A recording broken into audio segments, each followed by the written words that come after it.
옛날 옛적 한 산골 마을에 나무꾼이 홀어머니와 함께 살아가고 있었습니다. 나무꾼은 어머니를 봉양하기 위해 매일 열심히 일해 살림은 넉넉했지만 아내가 없어 늘 외롭게 지냈습니다. 그러던 어느 날 나무꾼이 숲에서 일을 하는데 사슴 한 마리가 달려와 말했습니다. 나무꾼님, 저 좀 도와주세요. 사냥꾼이 절 쫓고 있는데 지쳐서 더 이상 달아날 수가 없어요. 저런, 이를 어쩌지? 사냥꾼이 곧 이쪽으로 절 찾으러 올 거예요. 그래? 시간이 없구나. 어서 이 나무더미 속으로 숨거라. 나무꾼은 해놓은 나무더미 안에 사슴을 숨겨주었습니다. 그러자 곧 덩치 크고 무섭게 생긴 한 사냥꾼이 나타나 숨을 헐떡거리며 나무꾼에게 말했습니다. 이보시오. 혹시 사슴 한 마리 못 봤어? 이쪽으로 달아난 것 같은데. 글쎄오시다. 아까부터 내가 여기 쭉 있었는데 사슴은커녕 토끼 한 마리도 못 봤소이다. 정말요? 분명히 이쪽으로 온 게 틀림없는데 이상하네.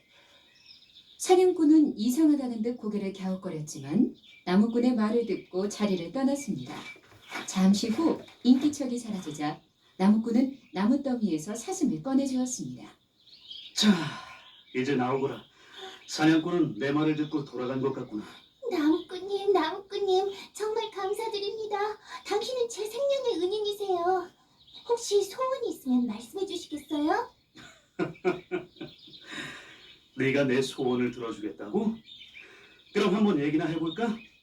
내게 소원이라곤 이제 어여쁜 아내를 얻는 것 말고는 없는데 들어주겠냐? 제가 알려드리는 곳에 가서 제 말대로 하시면 아내를 얻을 수 있을 거예요. 뭐라고? 이 산 깊은 곳 한가운데에 사람의 발이 닿지 않는 계곡이 있어요. 거기에 한 달에 한 번 하늘의 선녀님들이 목욕을 하러 오세요. 나무꾼님은 미리 가서 계곡 근처에 숨어 있다가 선녀님들이 옷을 벗어놓으면 그중 한 벌을 숨겨두세요. 그리고 날개옷이 없어 하늘로 돌아갈 수 없는 선녀님께 아내가 되어달라고 청해보세요. 단 잊지 말아야 할 것이 하나 있어요.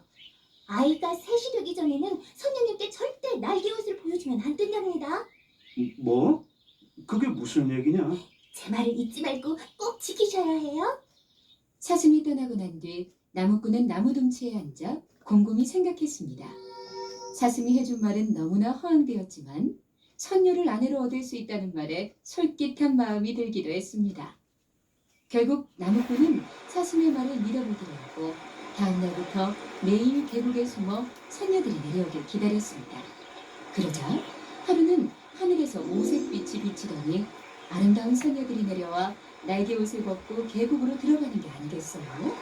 그러자 나무꾼은 날개옷 중에 하나를 집어와 숨겼습니다.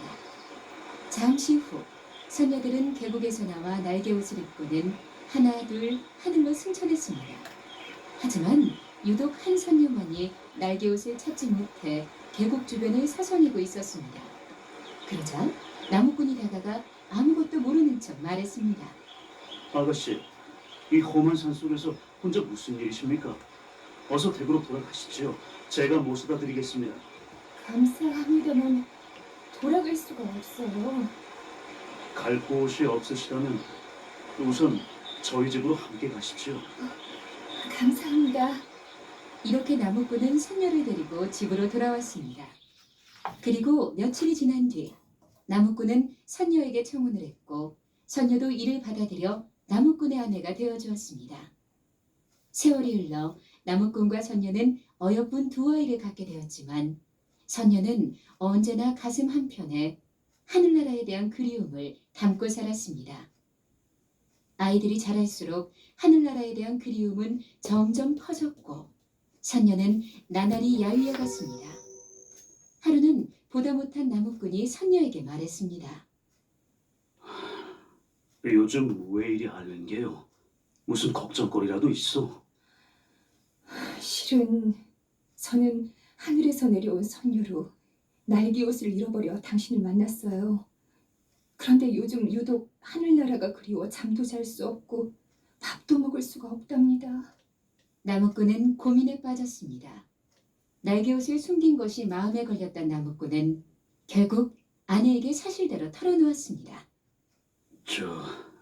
실은 내가 날개옷을 숨긴 것이오. 하지만 우리가 이렇게 부부가 되었으니 하늘나라는 이제 그만 잊고 이곳에서 행복하게 지냅시다. 그러셨군요. 날개옷을 한 번만 보여주실 수 없나요? 그럼 하늘나라에 대한 그리움을 달랠 수 있을 것 같은데. 나무꾼은 다시 고민에 빠졌습니다. 사슴이 한 말이 생각났기 때문입니다. 하지만 결국 나무꾼은 아내에게 날개옷을 보여주었고 그러자 날개옷을 입은 선녀는 아이 둘을 양손에 안더니 그대로 하늘로 날아올라가 버리고 말았습니다. 나무꾼은 사슴의 말을 듣지 않은 것을 후회하며 사슴을 찾아가 사정했습니다. 그러자 사슴이 말했습니다. 이제 선녀님들이 직접 목욕하러 내려오지 않아요. 대신 한 달에 한 번 커다란 두레박을 내려 물을 길어가니 기다리고 있다가 그 박을 타고 하늘나라로 올라가세요. 나무꾼은 사슴의 말대로 계곡에서 두레박을 기다렸습니다. 그리고 어느 날 정말 커다란 두레박이 내려왔고 나무꾼은 그 두레박을 타고 하늘나라로 올라가 아내와 아이들을 다시 만났습니다. 그리고 그곳에서 나무꾼과 선녀, 아이들은 다시는 헤어지지 않고 오래오래 함께 살았습니다.